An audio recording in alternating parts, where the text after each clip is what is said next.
my position on this that I've held for 30 years. I hate field goal kicking because I hate the notion that a game between warriors who fight it out for almost 60 minutes comes down to this little guy running onto the field who's usually a soccer player by background. And that's the only position he's ever played. Can't play any position in your sport, does not belong in your sport except to kick the ball off the ground up through gimmicky uprights, which has always been weird to me. It's silly. It's beneath the dignity of football. And I've always said just eliminate place kicking, extra points and field goals, and just play it out. Now, it wouldn't have worked last night because Lamar would have had to go down and score it in the end zone, get the ball in the end zone. Right. I'm fine with punting. And by the way, punters are always more athletic and bigger men than field goal kickers because they have to catch the ball and then they often have to go sometimes they throw a pass, sometimes they take off running with it. So they've always been much better athletes. They're always very good golfers. Yeah. But the place kickers, eliminate this except for because, look, it's weighted too much on the scoreboard. Their value is way too high because they win and lose games. And by the way, we haven't talked about this, but Cody Parkey last night, he missed a 39-yard field goal, very makeable, and then missed an extra point. Yeah. Okay, there's 4 points. Did that not impact the game in a negative way for the Cleveland Browns? You can say that he lost the game for the Cleveland Browns, that ultimately Justin Tucker won. Yeah. Okay, now I'm going to explain to you why, because I can't change this rule, why I would pay Justin Tucker quarterback money. And I'm being straight with you. Justin Tucker is worth $30 to $35 million. If I were an owner of a football team, I would say, I want that guy. I'm going to go get him, and I'm going to pay him quarterback money because he wins and loses a lot of games. Yes. Well, how much magnitude does he have? How much impact on the scoreboard or my ultimate record? I told you last year, Brett Maher, Brett the Fret, was the worst kicker in pro football. And my Cowboys went 8-8 with him and could have gone 10-6 if he had made some of those kicks. Well, it ends up impacting your record. Does Jerry Jones think that? No, because they always treat them like they're dime a dozen. Yeah, and that's what happened. It cost you Dan Bailey. Remember, he had Dan Bailey, who cost Minnesota 10 points on Sunday. And you can argue he lost them a road game at Tampa that the team played well enough to win. Correct. So he's got to fly back on the team plane. You've been there before. And you're looking sideways, side-eyed at this little guy who doesn't even belong in a football game, and he just lost or won you the game. Because you look at them, Skip, because you see the things they do in practice. They can kick the ball from 50 yards out and put it in a trash can. But you mean to tell me you couldn't kick it 30 yards through that big old? No, because they choke. And listen, once they go south psychologically, they just lose it. It's hard to overcome that. Okay, so here's Justin Tucker. He went undrafted out of Texas. Undrafted?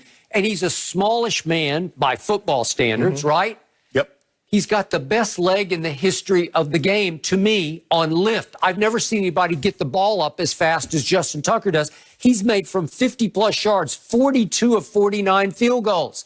That's gold. Yeah. That's a big part of what the Ravens do. Skip, in his rookie year, if I'm not mistaken, he kicked the game winner in Denver. He did. No, he did. As a rookie, undrafted rookie, that's what he did. Okay, so the only owner who ever agreed with me on this principle was Al Davis, late great Al Davis. I was close to him, but he drafted Sebastian Janikowski with the 17th overall pick and continued to pay him high money for a kicker. Well, did he pay off? Yeah, he won a lot of games, had a huge leg, but I don't think he had the leg quite that this man does. He might have had a stronger leg, but he didn't have the accuracy. No, and he didn't have the lift. Justin Tucker gets it up so fast that it's impossible to block it. That's why I was surprised, Skip, that they blocked his PAT. Yeah, because they got. But I think he knew he had a low trajectory on that because the guy really didn't jump. He missed it. But Skip, for me, when they're lining up, I was like, Tuck, you got 55 in you? And before I can basically, as I'm pressing send, the ball is sailing through the upright. Yep, he got it. Skip, there's a reason why he's the highest paid kicker. There's a reason why in 4 of his 8 years, he's been the all-pro kicker on the NFL all-pro team. There's a reason why he might be it again this year, Skip. So when you look at it and you look at what 71% of his field goals from 50-plus. 71%. Skip, hell, you hope he makes 71% of all his field goals. Forget 50-plus. In this day, PATs. Yeah. Some guys can't make PATs. He's special. And I played, I had Jason Elam in Denver, played with Matt Stover in Baltimore, who kicked for them in Cleveland and came. and end up playing about 18, 19 years. So I've been blessed. But Skip, this kid here to be able to kick like he can kick in the cold with that kind of distance, with that kind of accuracy. Because like I said, Skip, you know when you play in the Northeast, you play like where they play, the elements are going to come into it. You're going to get rain, sleet, wind, snow.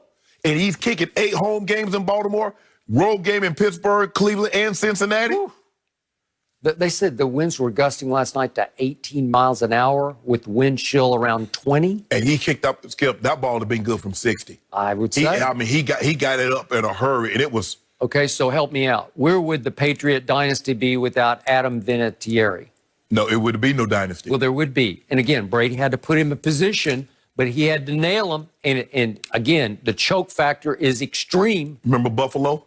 The first Super Bowl against the Giants, Skip? Ooh. Well, it's wide. Which was it? I don't have to write it right. yet, but it lives in infamy. Yes. Yep. And you know what, Skip? We don't really like field goal kickers until we need them. Hey, what good job. Woo, that was a good job. And then when he miss it, man, you bum. I can't believe you did that. That's all you got to do is kick field goal, bro. Yeah. You ain't even got no real job. You don't have to practice. You don't come to no meetings. We're in meetings all day, Skip. We come out, they sitting in the locker room. They playing cards with each other. They playing gin. They shooting basketball. They shooting pool, playing air hockey. I'm like, bro, they're getting law degrees. Because some of them go to school, Skip, get law degrees. And I'm like, bro, you get a degree, I don't care what you do, but you better make this field good. It's 30-yarder. Okay, so that was the old black and blue division type game that you lived with. AFC, yeah. Okay. It used to be the AFC Central. It used to be, but now it's more the North. And last night, it was hellacious physical out there. There was a lot of pad popping going on. And again, Cody Parkey doesn't play football. And in the end, Justin Tucker doesn't really play football. Right. But they decided the game that Ultimate Warriors battled it out for nearly 60 minutes. And then that's it. The old Browns beat the new Browns. Yeah. The Ravens used to be there. And so Skip, there's really no love lost. I felt bad for Art because once he moved the team, he never went back. Nope. They never forgave him. Art Modell should be in the Pro Football Hall of Fame because of his impact, his contributor. Skip, the Monday Night Football we see was because of Art's vision. And what he meant to the NFL, he deserves to be in the Pro Football Hall of Fame. But they never forgave him. I mean, the Colts moved, the Rams. How many times have the Rams moved? How many times have the Raiders moved, Skip? The Titans, the Titans have moved. They used to be the Houston Oilers. Yep. They moved from Memphis and now they're in Nashville. But poor Art, he's the only one that they just they never forgave him. So to sum up my take on field goal kicking, it's wildly exciting for the wrong reasons to me because they do gag. Right. They do miss. Oh my God, did you see what happened? And yet, if you removed it from the game, then you'd have a choice. Every time you'd have to go for it on fourth down. You just have to keep going for it all the way home. Right. Well, that could be exciting for the right reasons to me. Yeah. And the thing, look, we love them for 2 reasons. When they make the field goal, Skip, and they get the onside. And when you hit that onside like your guy did in Dallas, or it used to be everybody was trying to get that high bounce. But Tuck, he's as good as they have in the NFL. Never seen anything quite like him before. Not with that kind of distance and that kind of accuracy. I mean, Prater might have a comparable leg in Detroit. He might have a comparable leg, Skip, but I don't think he has the accuracy that Tuck has.